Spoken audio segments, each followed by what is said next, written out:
Alors bonjour les collègues, une petite vidéo suite au coup de fil avec Vincent de tout à l'heure, juste pour vous montrer à peu près ce que je sais de la BOMEP et je ne sais pas tout, loin de là.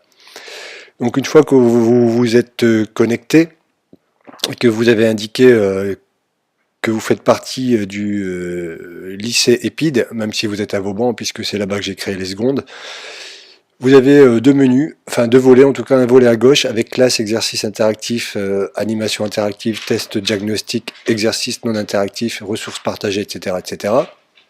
Dans les classes niveau seconde, vous voyez que j'ai déjà importé les 7 classes. Je viens d'en ajouter une autre que j'ai appelée prof test, dans laquelle j'ai glissé un élève test, ce qui vous permet de voir comment cela fonctionne du côté élève. Volet de droite, mes groupes. Alors vous pouvez créer des groupes particuliers. Là j'en ai fait un second GT7. Alors un nouveau groupe que je vais appeler enregistrer sous. Alors je vais mettre 2GT.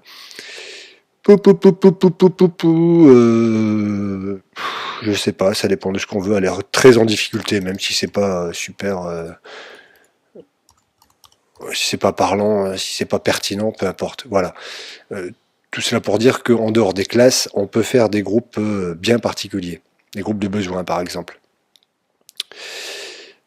Donc enregistrer sous, ça c'est fait. Dans lequel, donc ici élève pour le groupe 2GT très en difficulté, je vais venir glisser des élèves. Donc là, je vais prendre à peu près au pif. Enfin, hop, j'ai fait glisser, en voilà un, en voilà deux, élève test, en voilà trois. Je vais m'arrêter là, enregistrer. Ça c'est fait. Dans mes séances, c'est là que ça devient intéressant, et je vais créer une nouvelle séance que je vais tout de suite nommer résolution équation premier degré, enregistré, voilà. Je peux subdiviser cette séance en sous-séances. Alors peut-être que certains auront des problèmes, je ne sais pas, lors de la résolution avec... j'en ai quelques-uns comme ça qui n'ont aucun souci avec les additions-soustractions, mais qui bizarrement, au moment de passer à la multiplication, sont un peu perdus.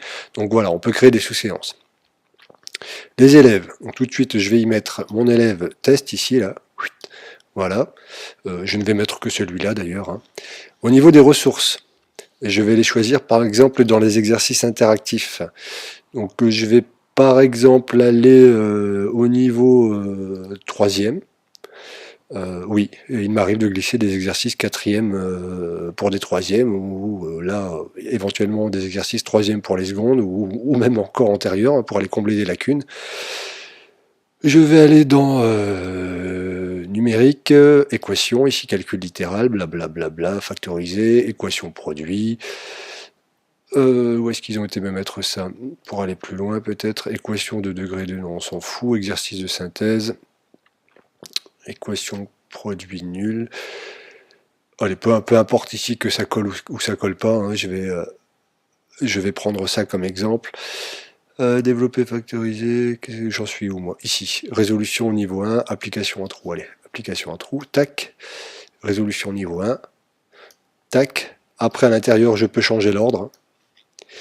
Voilà, donc là je viens de créer une séance avec deux exercices. Alors, évidemment, ça nous dit peut-être rien, mais en laissant la souris, nous avons quand même un descriptif, et au besoin, par exemple ici, application à trou, je clique avec le bouton droit et je fais tester. Et donc, je vais pouvoir tester cet exercice et voir de quoi il s'agit. Pour résoudre l'équation, blablabla, blablabla, ok, je fais suivant, suivant, suivant. Je peux même tester les réponses, hein, tout simplement. Quand j'ai terminé, je ne sais plus ce que je fais d'ailleurs. Ah, si, je reviens dans mon onglet précédent, voilà. Ce qui permet de choisir à la volée les exercices que l'on souhaite placer en remédiation par exemple. Le paramétrage, donc sous séance paramétrée. Alors je vais indiquer que cette séance est active, c'est-à-dire que voilà, les élèves vont pouvoir se connecter et passer à l'action. je peux la laisser inactive, c'est-à-dire qu'ils ne pourront pas lancer les exercices, et je peux l'activer sur une plage horaire en indiquant une date de début. Donc par exemple aujourd'hui à hop, 20 heures, et je décide que, alors généralement je laisse du temps quand je fais ça, hein, 1, 2, 3 semaines, ça dépend de ce que j'ai mis. Alors on va dire que ça s'arrête le 21 février, ouais, le 21 février à minuit. Tagada de soin de soin. Alors, si une ou plusieurs séances sont prioritaires, hein, si vous avez créé plusieurs séances, alors par exemple l'élève test se trouve dans 3 séances différentes parce que beaucoup de problèmes. On peut indiquer qu'il y a des séances qui sont prioritaires par rapport à d'autres.